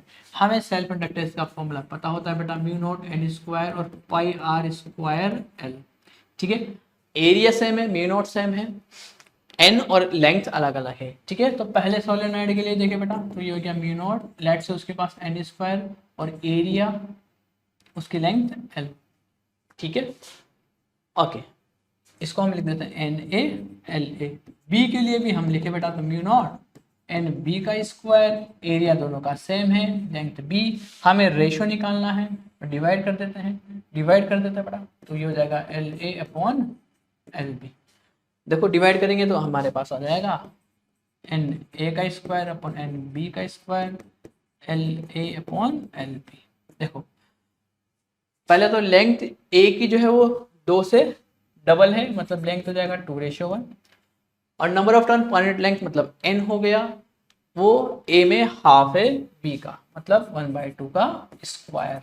इसको हम solve करेंगे तो ये हो जाएगा बेटा 1/2, मतलब सेल्फ इंडक्टेंस का जो रेशियो है वो आ रहा है बेटा 1/2, मतलब ऑप्शन नंबर फर्स्ट जो है वो बिल्कुल करेक्ट हो जाएगा। ठीक है, चले नेक्स्ट क्वेश्चन पे। When an output and OR gate is applied to an input as a NOT gate, then combination act। ये तो सिंपल हो गया बेटा, OR gate ये रहा अपने पास OR gate। ठीक है, हमने ये जो आउटपुट है किसके अक्रॉस लगाया, input to a not gate, ये बेटा अपने पास नॉट गेट हो गया। तो ये अपने पास ओवरऑल कैसा बन गया, यही तो कॉम्बिनेशन को हम बोलते बेटा नॉर गेट। ठीक है, ये है बेटा और ये है नॉट गेट, पूरे को क्या बोलेंगे, हम पूरे को बोलते हैं नॉर गेट। नॉर गेट का मतलब ऑप्शन नंबर सेकंड जो है वो आपका सही हो जाएगा। ओके, चले नेक्स्ट देखिए बेटा। Next, interference pattern can be observe due to the superposition of the following waves. चलो अगर यहाँ पर देखें हम तो 4 डिफरेंट वेव इक्वेशन आपको दे रखी है। इंटरफेरेंस पैटर्न, तो इंटरफेरेंस के लिए क्या कंडीशन होती है बेटा, इंटरफेरेंस के लिए फ्रिक्वेंसी सेम होना चाहिए, जैसा कि हमें पता है फ्रिक्वेंसी सेम होना चाहिए इंटरफेरेंस के लिए। अगर हमें इंटरफेरेंस पैटर्न दिखाना है तो क्या सेम होना चाहिए, फ्रीक्वेंसी, दो वेव इंटरफेयर कर रही है उनकी फ्रीक्वेंसी सेम होना चाहिए, फ्रीक्वेंसी सेम। ठीक है, तो देखिए बेटा फर्स्ट ऑप्शन में यहाँ पर ओमेगा, यहाँ 2 ओमेगा है, इसमें 3 ओमेगा और इसमें ओमेगा, इसका मतलब इन दोनों की फ्रीक्वेंसी सेम है, मतलब ए और सी। तो ए और सी आपका ऑप्शन नंबर थर्ड जो है वो बिल्कुल करेक्ट हो जाएगा। ओके, चलते बेटा नेक्स्ट क्वेश्चन पर देखें, 31 क्वेश्चन। ठीक है, इसमें दिया हुआ है find is the work function of photo sensitive material in electron volt and light of wavelength of numerical value lambda equals to hc/e metre is incident on it with energy above its threshold value at an instant, then the maximum kinetic energy of the photo electron ejected by it at that instant। और h आपका Planck constant है, c आपका velocity of light in free space है। ठीक है, तो ये तो सिंपल अपना बेसिक सा फंडामेंटल क्वेश्चन होता है। आइंस्टाइन की इक्वेशन क्या बोलती है, जैसा कि हमें पता है कि फोटो इलेक्ट्रिक इफेक्ट में हम पढ़ते हैं। ठीक है, किसी भी मेटल सरफेस पर, ठीक है, कितना भी पार्ट आपका एनर्जी का इंसिडेंट होता है। ठीक है, लेट्स हमारे पास ई एनर्जी है, जो कि यहाँ पर आपको वेवलेंथ दे रखी है लैम्डा, तो ये होता है अपने पास एनर्जी hc/लैम्डा। तो ये यहाँ पर हम देखें तो ये हो गई अपनी एनर्जी E। ठीक है, इसका क्या होता है, इसका कुछ पार्ट तो क्या होगा, इसका वर्क फंक्शन में जाता है, तो हम इसको लिख सकते हैं बेटा, जैसे E जो आपका इंसिडेंट एनर्जी है वो होता है। ठीक है, हमें क्या निकालना है, यहाँ पर हमें निकालना है मैक्सिमम काइनेटिक एनर्जी, तो हमें पता है आइंस्टाइन इक्वेशन से। ठीक है, यूजिंग आइंस्टाइन इक्वेशन, आइंस्टाइन की इक्वेशन से देखते हैं। देखें तो E इक्वल टू होता है बेटा फाई, आपका वर्क फंक्शन यहाँ पर कितना दिया हुआ है, फाई दिया हुआ है। ठीक है, तो ये हो गया E प्लस फाई, और kinetic energy maximum kinetic energy, ये आपकी आइंस्टाइन इक्वेशन होती है। हमको मैक्सिमम काइनेटिक एनर्जी निकालना है तो हमारे पास आ जाएगा सिंपल यहाँ पर maximum kinetic energy that will be equal to energy minus work function. Energy बड़ा E है, वर्क फंक्शन फाई है, इसका मतलब E minus phi, that means option number third जो है वो बिल्कुल करेक्ट हो जाएगा। ओके, चले नेक्स्ट क्वेश्चन। इसमें देखिए electromagnetic radiations which has the smallest wavelength. अब यहाँ पर जो चारों का ऑर्डर है स्मॉलेस्ट वेवलेंथ के लिए बात कर रहा है। ठीक है, तो अगर हम यहाँ पर देखें बेटा तो माइक्रोवेव की सबसे ज़्यादा वेवलेंथ होती है माइक्रोवेव। ठीक है, उसके बाद अपन बात करें, उसके बाद अल्ट्रावायलेट रेज। ठीक है ना, वेवलेंथ का ऑर्डर है ये होगी अपने पास अल्ट्रावायलेट रेज, और उसके बाद देखें अल्ट्रावायलेट के बाद देखें एक्सरेज होता है बेटा, फिर एक्सरे, और लास्ट में होता है आपका गामा रेज। ठीक है, मतलब गामा रेज की जो है वो वेवलेंथ सबसे कम होती है। ये तो आपसे स्मॉलेस्ट पूछा है तो आपका हो जाएगा option number second correct option, gamma rays. चले नेक्स्ट देखें, The equilibrium state of a thermodynamic system is described by choose the most appropriate options। Equilibrium position, जैसा कि हमें पता है सिस्टम इक्विलिब्रियम अगर आपका सिस्टम के लिए लिखा हुआ है तो वहां पर जो उसकी पोजीशंस होती है, पैरामीटर्स होते हैं वो Pvt, pressure volume and temperature, ये आपका इक्विलिब्रियम स्टेट में क्या होता है, सेम होता है। ठीक है, इसका मतलब आपका प्रेशर हो गया यहाँ पर, ठीक है, टेम्परेचर हो गया और वॉल्यूम हो गया, मतलब ACD, तो ACD ओनली आपका ये हो जाएगा, मीन्स ऑप्शन नंबर 4 आपका करेक्ट हो जाएगा। चले आगे नेक्स्ट देखिए, 34 some energy levels of a molecules are shown in the figure with their wavelength of transitions.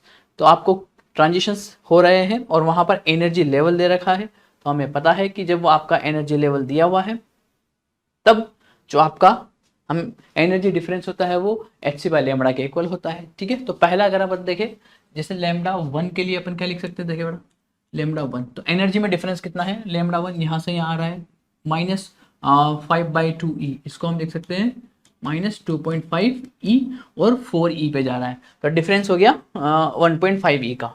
तो λ1 हमारे पास हो जाएगा hc/1.5e।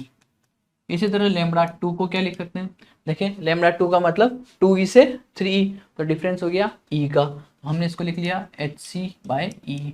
इसी तरह λ3 का देखें तो λ3 के लिए देखें क्या डिफरेंस आएगा, λ3 जा रहा है 2e से 4e, मतलब डिफरेंस हो गया 2e का, तो ये हो गया अपने पास 2e। ठीक है, चलो हमें यहाँ पर कंपेयर करना है λ1 2 3 में से और रिलेशन क्या है। ठीक है, तो अगर यहाँ पर देखें, अगर हम यहाँ पर डिवाइड करते हैं पहले तो λ2 डिवाइड बाई λ3, अगर इन दोनों को देखें, ठीक है, तो देखो λ2 डिवाइड बाई λ3, तो ये हो गया अपने पास hc/e से hc/e कट जाएगा, ये हो जाएगा 2, इसका मतलब λ2 जो हो जाएगा ट्वाइस ऑफ λ3।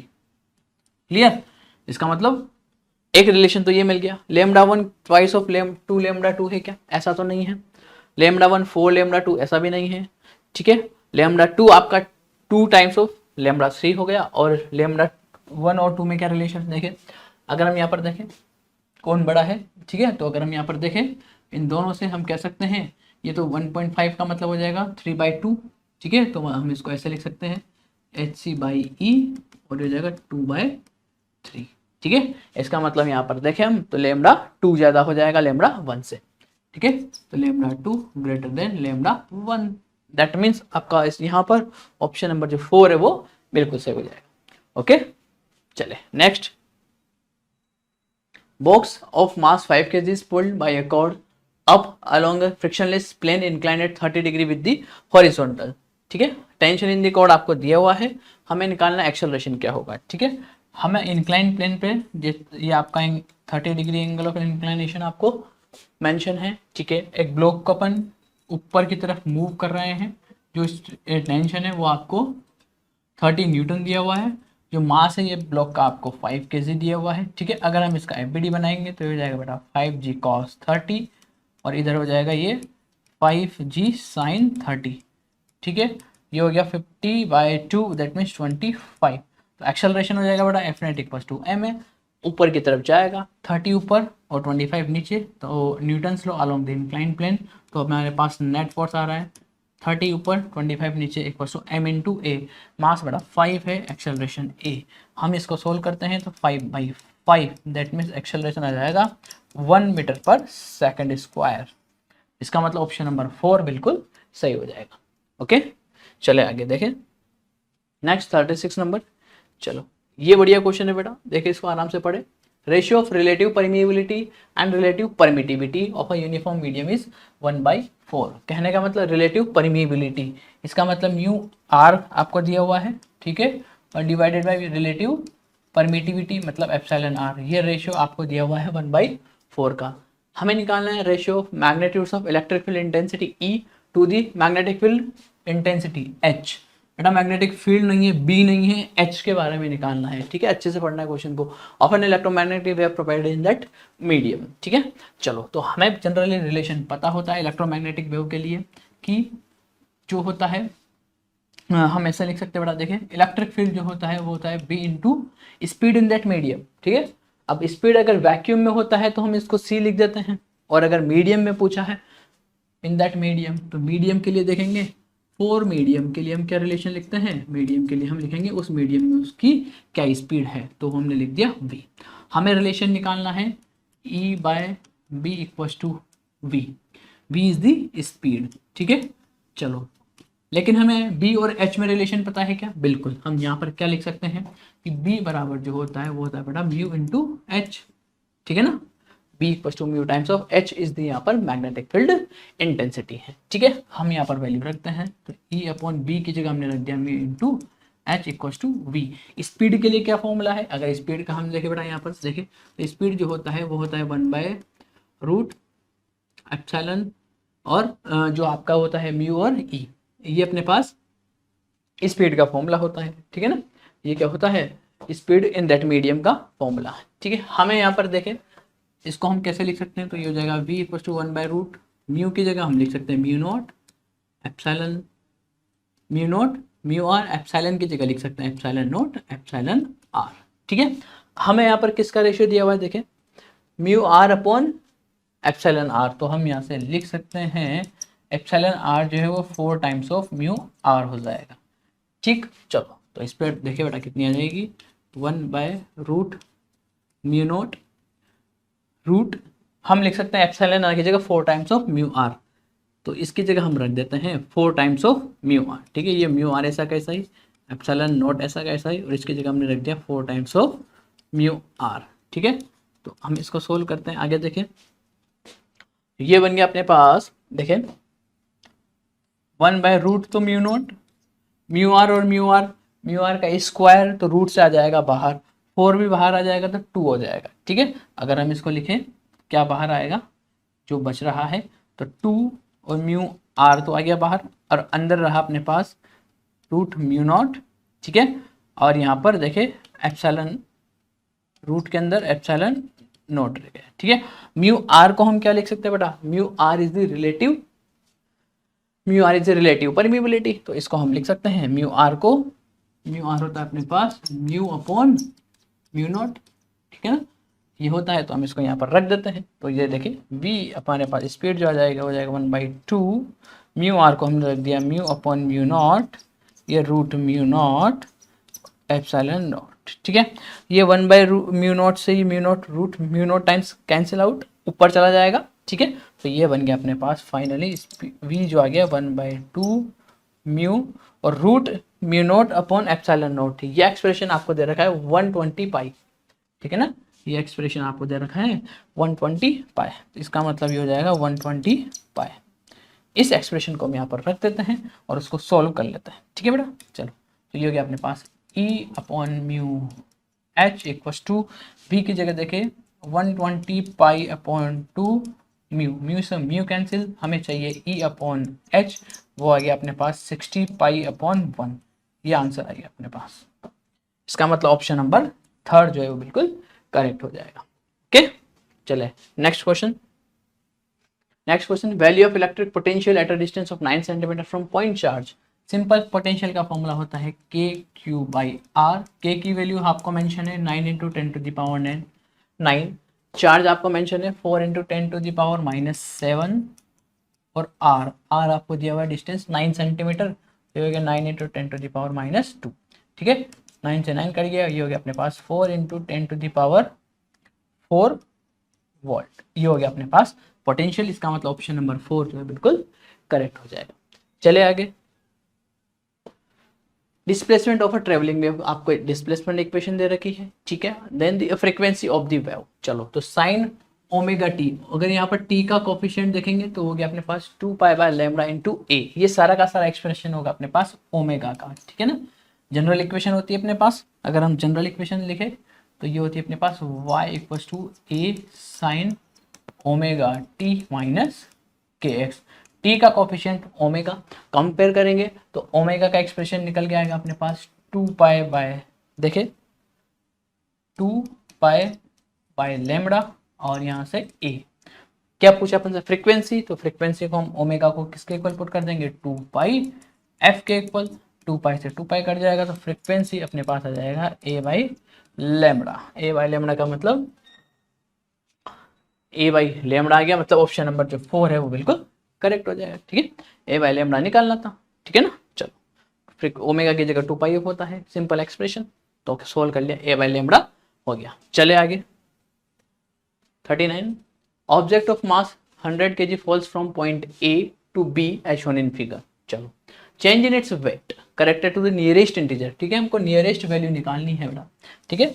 चलो तो चेंज इन वेट, वेट होता है बेटा mg, ठीक है ना, mg होता है, और अगर ध्यान से देखेंगे m तो सेम रहेगा, बस g की वैल्यू चेंज होगी।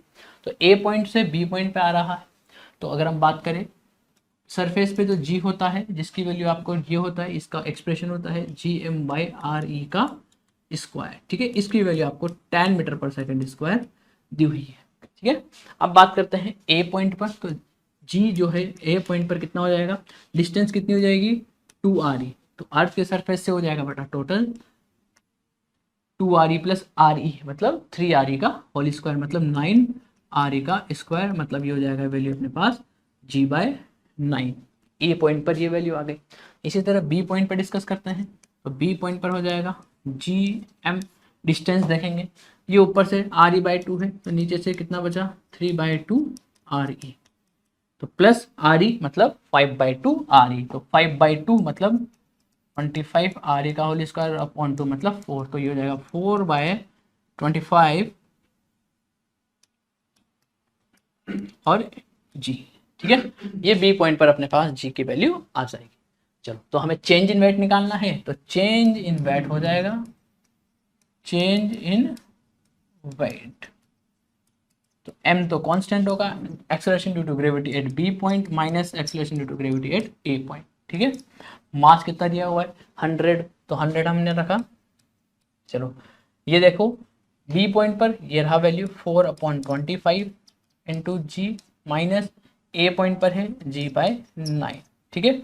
इसको हम सोल्व करते हैं, तो ये हो गया 25 इंटू 9, ठीक है, और ये हो जाएगा अपने पास 36 माइनस 9 से 9 25, और g को हम पुट कर देते बड़ा 10, ठीक है। तो ये हो गया अपने पास 100 इंटू 11/25 इंटू 9 इंटू 100, ये हो गया 4 टाइम्स कैंसिल, तो 440/9, तो ये हो जाएगा अपने पास लगभग आ गया ये 49 के अप्रॉक्स, ठीक है।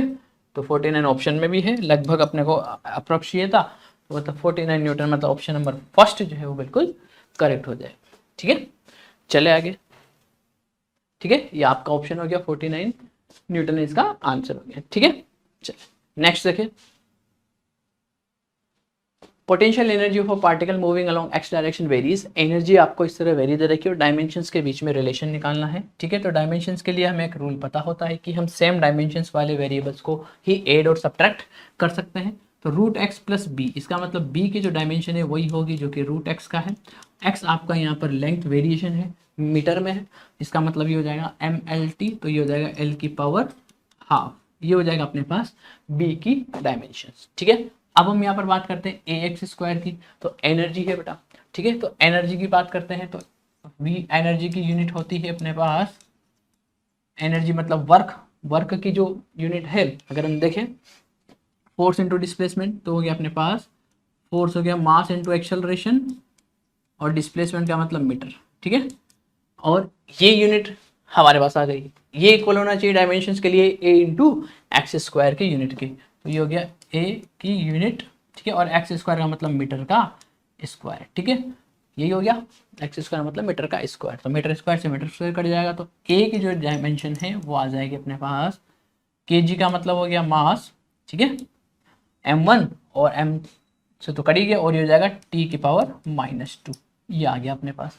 हमें क्या निकालना है, ए स्क्वायर अपॉन बी की डायमेंशन निकाल लेते हैं बेटा, देखें ए स्क्वायर अपॉन बी, ए स्क्वायर का मतलब इसका स्क्वायर करें तो हो जाएगा m2 t-4 का स्क्वायर, और बी का मतलब l की पावर हाफ, तो फाइनली इसको हम सोल्व कर देते हैं, तो ये हो जाएगा m2 l-हाफ t-4, ये आ गया अपने पास एक्सप्रेशन। ऐसा किस में मिल रहा है देखिए, तो ये आ रहा है अपने पास m2, तो m2 तो एक में आ रहा है, l की पावर 4, ये ऑप्शन नंबर थर्ड आपका बिल्कुल सही हो जाएगा, ठीक है। चले next, 2 dimensional motion of a particle describe is, चलो 2D मोशन है बेटा, ठीक है, तो कौन कौन सा पाथ हो सकता है, ठीक है।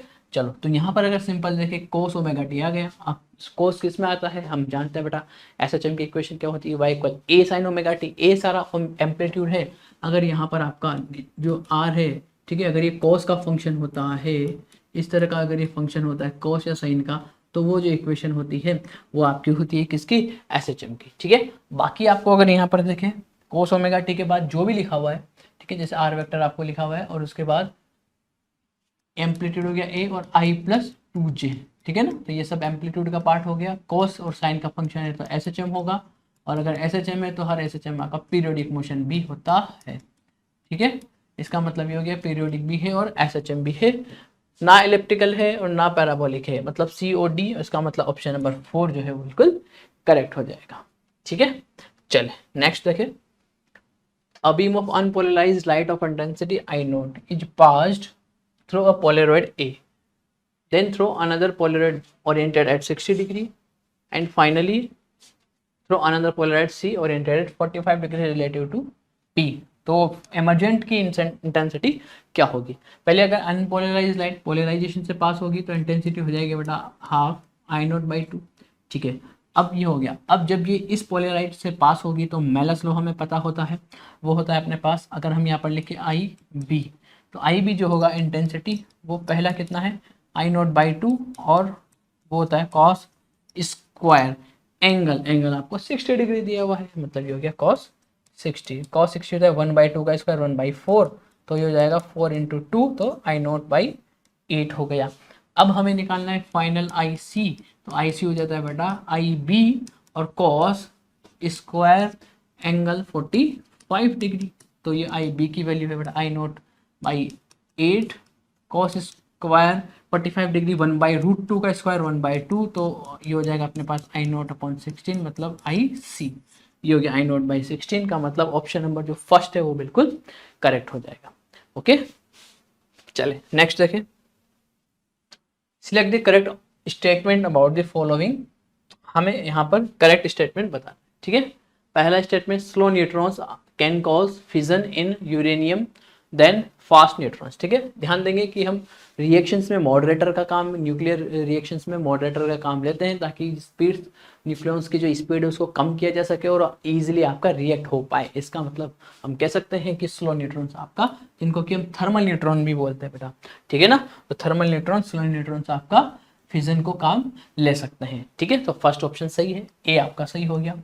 अल्फा रेज आर हीलियम, ये भी सही हो गया। Beta rays are fast moving electrons और पॉजिट्रॉन्स, ठीक है। अगर हम बात करें यहाँ पर, ये भी सही है, बीटा रेज इलेक्ट्रॉन और पॉजिट्रॉन, ठीक है।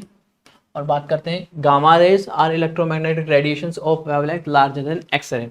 अभी एक क्वेश्चन भी आया था, उसमें अपन ने देखा था कि गामा की तो सबसे जो वेवलेंथ है वो क्या होती है, लार्जर नहीं होती है, कम होती है, तो ये गलत हो जाएगा, मतलब ABC। तो ABC का मतलब ऑप्शन नंबर जो फर्स्ट है वो आपका सही हो जाएगा। ओके, चले देखें next. Let ω1, ω2 and ω3 with the angular speed of the second hand, minute hand and hour hand of a smoothly running analog clock respectively x1, x2, x3 हमको दिया हुआ है respectively angular distances in 1 minute। ध्यान से देखेंगे इन सब के distances आपको 1 मिनट के अकॉर्डिंग दी हुई है। देन हमें बताना है फैक्टर बाय कौन सा फैक्टर आपके कांस्टेंट रहेगा, ठीक है। तो हमें देखेंगे यहाँ पर एंगुलर स्पीड जो होती है ओमेगा वो होता है θ/t, ठीक है। चलो अगर यहाँ पर हम देखें कि 1 मिनट में, इसका मतलब तीनों हैंड्स के लिए आपका टाइम क्या है, सेम है, ठीक है। टाइम क्या रहना चाहिए, सेम रहना चाहिए। तो टाइम अगर सेम है तो टाइम क्या होगा ω/θ, ठीक है। यहाँ पर इसने थीटा ना कर दे करके आपको क्या दे दिया, एंगुलर डिस्टेंसेस दे दी, तो हम लिख सकते हैं बेटा टाइम इक्वल्स टू ω/x। ये रेशियो तीनों के लिए कैसा रहेगा, कांस्टेंट रहेगा, ठीक है। तो तीनों के लिए 1 2 3 और x1 x2 x3, इसका मतलब क्या लिख सकते हैं अपन, ω1/x1 equals to ω2/x2 equals to ω3/x3। ये कैसा है बेटा, कांस्टेंट हो सकता है, जो कि आपको के दे रखा है, ठीक है। तो ये हो गया अपने पास कांस्टेंट समथिंग, ठीक है। तो ऑप्शन नंबर आपका जो है फर्स्ट आपका बिल्कुल सही हो जाएगा। ओके, चले नेक्स्ट करते हैं। इसमें दिया हुआ magnetic moment of an iron bar is m, ठीक है। इस तरह का क्वेश्चन आपका पहले भी आ चुका है। एक आपको आयरन बार दे रखी है, उसका मैग्नेटिक मोमेंट दिया हुआ अपने को कैपिटल, ठीक है। लेट्स से आपका +m -m आपका पोल स्ट्रेंथ और इसकी लेंथ आपकी l, तो मैग्नेटिक मोमेंट हो जाएगा m × l, ठीक है। It is now band in such a way that it forms an arc section of a circle, subtended angle of 60 degree at the centre, तो उसका हमें मैग्नेटिक मोमेंट निकालना है। ठीक है, हमने क्या करा, इसको बेंड करा है, बेंड कर दिया एक सर्किल के पार्ट में जो कि आपके 60 डिग्री का एंगल बना रहा है। तो अगर 60 डिग्री एंगल है तो ये हो गई इन दोनों के बीच की इफेक्टिव डिस्टेंस, पोल के बीच की, पोल स्ट्रेंथ जो है उनके बीच का गैप। ठीक है, अब अगर हम यहाँ पर देखें, अगर इस लेंथ को हमें निकालना है, ठीक है, तो अगर ये एंगल 60 डिग्री, ये दोनों रेडियस आर, तो ये भी हो जाएगा आर। ठीक है, तो आर्क लेंथ क्या हो जाएगा, आर्क लेंथ एंगल इक्वल होता है आर्क अपॉन रेडियस। ठीक है, तो आर्क लेंथ हो जाएगा अपने पास angle into radius, angle 60 degree, 60 degree का मतलब π/3 हो गया। ठीक है, और रेडियस हो गई आर। ठीक है, तो यहाँ पर जो आपका न्यू जो magnetic moment let's M dash हो जाएगा एम इंटू एल। ठीक है, तो हो जाएगा M dash equal to M, और लेंथ कितनी हो गई बेटा, π/3 आर। ठीक है, और आर। ठीक है, और अगर यहाँ पर देखें अपन, पहले जो मोमेंट है, ठीक है ना, ये लेंथ का मोमेंट है एम इंटू एल के इक्वल। ठीक है ना, तो अगर हम यहाँ पर देखें तो हमें ऑप्शन में क्या निकालना है, कि हमें निकालना है कि magnetic moment of this arc क्या होगा। ठीक है, चलो, तो अगर हम यहाँ पर वैल्यू निकाल लेते हैं, नया मोमेंट हमने निकालना था तो हमें ये निकाला। ठीक है, दोनों के बीच की इफेक्टिव डिस्टेंस कितनी है, आर। ठीक है ना, कितनी है, आर, और हम यहाँ से आर की वैल्यू को निकाल सकते हैं। देखो, आर की वैल्यू को हम यहाँ पर रख देते हैं बड़े आसानी से, तो हमारे पास आ जाएगा आर जो आएगा वो आ जाएगा 3L/π, ये हो गया अपने पास 3L/π। एम इंटू एल को हम क्या लिख सकते हैं, कैपिटल एम, जो उसका स्टार्टिंग का मैग्नेटिक मोमेंट था, तो एम डैश इक्वल हो जाएगा एम इंटू 3/π, तो मतलब 3m/π हो जाएगा। 3m/π मतलब ऑप्शन नंबर फर्स्ट आपका बिल्कुल सही हो जाएगा। ठीक है, चले नेक्स्ट क्वेश्चन पे। इस सर्किट में आपको दिया हुआ है, इस टोटल ए बी की लेंथ आपको 40 सेंटीमीटर दे रखी है, बोथ एंड पे fix, in order to get zero reading, मतलब इसमें गैल्वेनोमीटर में कोई भी डिफ्लेक्शन ना हो।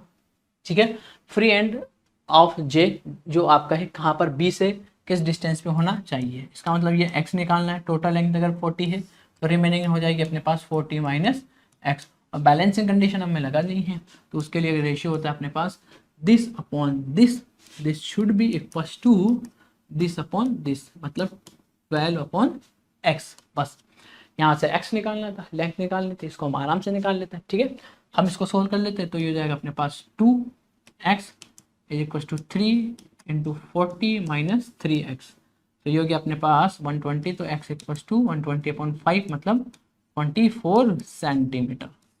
24 सेंटीमीटर ऑप्शन नंबर 4 आपका सही हो जाएगा। ठीक है, चले नेक्स्ट क्वेश्चन।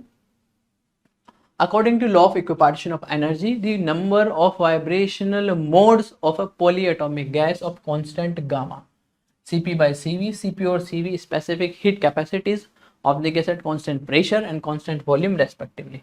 चलो, तो बेटा ये क्वेश्चन थोड़ा सा हम कह सकते हैं कि वाइब्रेशनल डिग्री ऑफ फ्रीडम से रिलेटेड है। ठीक है, और अपने सिलेबस में वाइब्रेशनल डिग्री ऑफ फ्रीडम ज़्यादातर मेंशन नहीं होता है।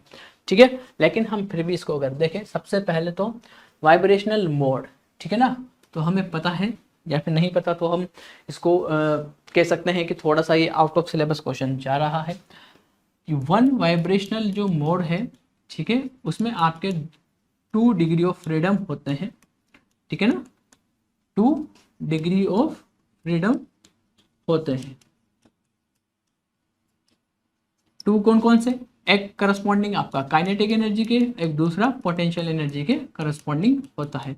ठीक है, हमें आप यहाँ से मोड के बारे में ही पूछा गया है। ठीक है, गैस आपके बेटा पॉली एटॉमिक है, अगर पॉली एटॉमिक गैस है तो टोटल डिग्री ऑफ फ्रीडम कितनी हो जाएगी, 4 पॉली एटॉमिक गैस। ठीक है, पॉली एटॉमिक गैस। ठीक है, तो हमें यहाँ पर ज़्यादा से ज़्यादा केसेस लेना है, तो हम अगर यहाँ पर देखो पॉली एटॉमिक आपका लीनियर भी हो सकता है, नॉन लीनियर भी हो सकता है, इसने मेंशन नहीं करा है, तो हम यहाँ पर नॉन लीनियर मान के चलते हैं। अगर नॉन लीनियर है तो मतलब जो उसके पास टोटल डिग्री ऑफ फ्रीडम जो आएगी वो हो जाएगी 3 तो हो जाए ट्रांसलेशन की हो जाएगी। ठीक है, और 3 ही आपके हो जाएगी रोटेशनल की, और डिग्री ऑफ फ्रीडम वाइब्रेशनल की हमें निकालना है, तो हमने इसको लिख दिया FV, ये होगी टोटल डिग्री ऑफ फ्रीडम। ठीक है, तो अगर हम देखें यहाँ पर कितना हो गया, ये हो जाएगा 6 + FV। ठीक है, हमें गामा और डिग्री ऑफ फ्रीडम में रिलेशन पता है बिल्कुल, हमें पता है कि जो गामा होता है वो होता है 1+2/f होता है, तो f हमें निकालना है। तो ये हो जाएगा अपने पास 2/f equals to gamma minus 1, तो हो जाएगा 2/f equals to gamma minus 1, तो f इक्वल्स टू हो जाएगा हमारे पास सिंपल, देखे बेटा 2/f हो गया अपने पास गामा माइनस 1। ठीक है, f निकालना है तो उल्टा कर देते हैं। ठीक है, क्या निकालना है हमारे को, f निकालना है तो कर दो उल्टा। ठीक है, तो सिंपल देखेंगे f इक्वल्स टू हो जाएगा 2 गामा माइनस 1। ठीक है ना, इसको हम यहाँ पर रख देंगे। तो F V vibrational degree of freedom में निकालना था। ठीक है ना, चलो वो निकाल लेंगे। ठीक है, तो अगर हम इसको इक्वल कर देते हैं, देखें 6 + FV that will be equal to बटा 2 गामा माइनस 1। ठीक है, इसको सोल्व करके हम FV निकालते हैं। देखें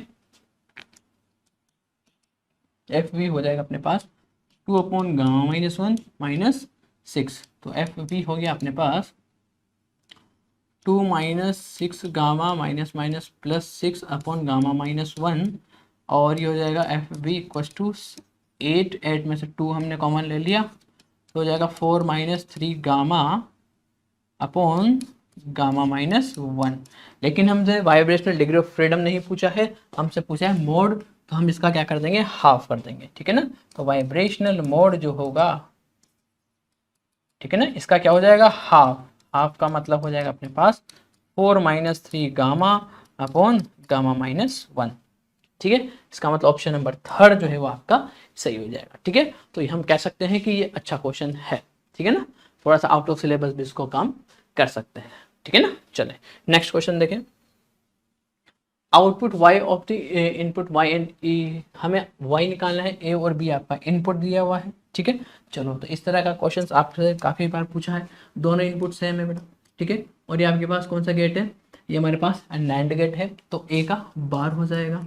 ऐसे ही सेम ये b और b है, तो b का बार हो गया। ठीक है, अगेन यहाँ पर देखेंगे, ये इधर a बार, ये b बार, ये अपने पास नैंड गेट है, तो नैंड गेट के लिए अगर हम देखेंगे आउटपुट जो है वो हो जाएगा अपने पास, पहले तो दोनों को डॉट कर देते हैं और उसका बार, तो यहाँ पर लगा देते हैं बेटा De Morgan theorem, using De Morgan theorem. अगर हम डी मॉर्गन थ्योरम से देखें कितना हो जाएगा, सिंपल डी मॉर्गन थ्योरम से अगर देखें यहाँ पर, तो वो हो जाएगा अपने पास डॉट है तो प्लस में चला जाएगा, ए बार का बार प्लस बी बार का बार, इसका मतलब ये हो गया ए प्लस बी, ए प्लस बी, मतलब ऑप्शन नंबर जो 3 है वो आपका सही हो जाएगा। ओके, चले next question. The amplitude of a charge oscillating in a circuit decreases exponentially. देखो बेटा ये भी अच्छा क्वेश्चन है। ठीक है ना, चार्ज आपका ऑसिलेट हो रहा है और डिक्रीज हो रहा है, वो आपका एक्सप्रेशन दे रखा है। ठीक है ना, Q equal to Q not e की power minus R T by 12। Q not आपका टी इक्वल टू 0 मतलब स्टार्टिंग पर चार्ज है, तो हमें ये बताना है कि एट विच टाइम आपका charge amplitude decreases to 0.50 Q naught. Initial का 0.50 हो गया, तो हमें क्या करना है, चार्ज वेरी कर रहा है इस इक्वेशन से, तो पहले लिख लेते हैं इसको, Q equal to Q not e की power minus R T by 2L। Q की जगह में चाहिए ये वाली वैल्यू, इस वाली वैल्यू का मतलब ये हो गया अपने पास हाफ क्यू नॉट बाई 2। तो क्यू जब आपका क्यू नॉट बाई 2 है तब हमें टाइम निकालना है, तो हम इसको सॉल्व कर लेते हैं। क्यू नॉट से क्यू नॉट कट जाएगा, अब आगे देखेंगे, इसको रिवर्स कर देते हैं, तो 2 इक्वल टू हो जाएगा ए की power are T by 2L। हम दोनों तरफ लॉग ले लेते हैं, तो ln2 इक्वल टू ln ए की power are T by 2L। अब ये प्रॉपर्टी होती है, इसकी पावर हो जाएगी, पावर तो आगे आ जाएगी। ln2 का एक्सप्रेशन आपको दिया हुआ है, तो ln2 की वैल्यू 0.693, और ये हो जाएगा आर टी बाई 2L, और ln ई की वैल्यू होती है बेटा 1। ठीक है, हमें क्या निकालना था, टाइम निकालना है, तो बाकी सारे वेरिएबल्स पुट कर देते हैं, तो 0.693, कैपिटल आर आपको दिया हुआ है 1.5 ओम, टाइम हमें निकालना है इंटू 2, एल आपको दिया हुआ है 12 मिली हेनरी, मिली का मतलब 10 टू द पावर माइनस, देखो मिली में ही आंसर आ जाएगा आपको 10 to the power minus 3 henry. ठीक है, इसको हम सॉल्व करते हैं और टाइम अपने पास आ जाएगा। ठीक है ना, चलो तो देखते हैं कितना आता है, इसको हम लगभग लगभग देखते हैं। तो टाइम का जो एक्सप्रेशन आ रहा है वो आएगा, देखें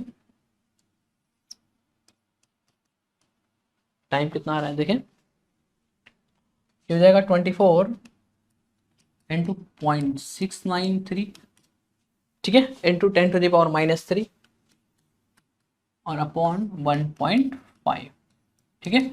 चलो तो ये हमारे पास हो जाएगा लगभग, इसको थोड़ा सा हम सॉल्व कर लेते हैं, ठीक है। 3 से हम काटना है तो ये हो जाएगा अपने पास 100, 10 ऊपर, 3 से 5 टाइम्स 8 टाइम्स, ठीक है। और हम इसको थोड़ा और सोल्व कर लेते हैं तो ये हो जाएगा अपने पास 24, 2 7 40 55, ठीक है। तो ये तो हो गया लगभग अपने पास इतना, अपॉन 5 इंटू 10⁻, इधर कितना है बेटा, ये हो जाएगा 10 को भी मल्टीप्लाई कर देंगे, फिर 55.44 10⁻³ तो ये जाएगा बेटा 11 से कुछ ऊपर, तो 11 से कुछ ऊपर 11.09, इसको हम लिख सकते हैं मिली सेकंड। इतना टाइम आपका होगा, इसका मतलब ऑप्शन नंबर जो सेकंड है वो बिल्कुल सही हो जाएगा। ओके, चलो नेक्स्ट क्वेश्चन नंबर 50 देखें बेटा। स्टेडी स्टेट करंट, हम जानते हैं स्टेडी स्टेट में जो है, अगर यहाँ पर आपको कैपेसिटर दिया हुआ है तो स्टेडी स्टेट में कैपेसिटर से कोई करंट फ्लो नहीं होता है। स्टेडी स्टेट का मतलब इनफाइनाइट हो गया, जब आपका टी इन्फिनिटी होगा तब यहाँ पर कोई भी करंट फ्लो नहीं होगा, तो we can remove this branch, इस ब्रांच में कोई करंट फ्लो नहीं होगा, तो हम इसका सिंप्लीफाइड सर्किट इस तरह बना सकते हैं। ये आपका 2 ओम का रेजिस्टेंस है और आपको नीचे दिया हुआ है 3 ओम का रेजिस्टेंस, ठीक है। अब हम इसको बड़े आसानी से सोल्व करके करंट निकाल सकते हैं। ये आपका 10 वोल्ट की सेल है, क्या निकालना था हमें, करंट ही तो निकालना था, तो करंट सिंपल यहाँ पर देखिए हो जाएगा 10/2 + 3, ये दोनों सीरीज में हो गए, तो हो जाएगा 10/5 मतलब 2 एम्पियर। 2 एम्पियर का मतलब हो गया आपके पास ऑप्शन नंबर 3 बिल्कुल सही हो जाएगा। ओके, तो ये हो गया बेटा सारा अपने पास जो एग्जाम हुआ था उसके सारा complete detail solution. Okay, thank you.